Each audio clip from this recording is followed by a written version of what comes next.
Isinagip mula sa kalaswaan ang dalawang menor de edad na inilalako umano online ng kanila mismong stepmother at tiyahin. Nakatutok si John Consulta.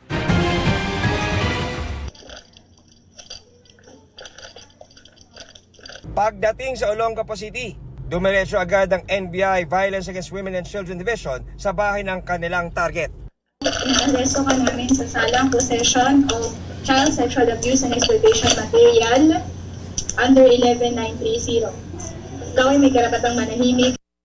Arestado ang babaeng suspect na nasa likod umano ng pagpapadala ng malalaswang video ng mga menor de edad. Ang biniktima umano ng suspect, kanyang stepson at pamangkin. Kinukumbinsi ang bata na maghubad online. Binipicturan, kinukunan ng videos.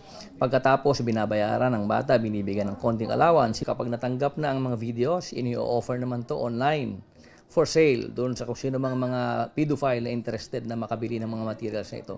Mostly in the United States.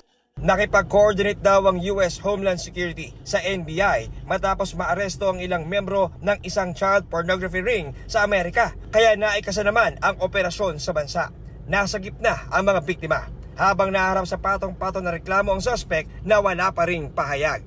Para sa GMA Integrated News, John Consulta, nakatutok 24 oras.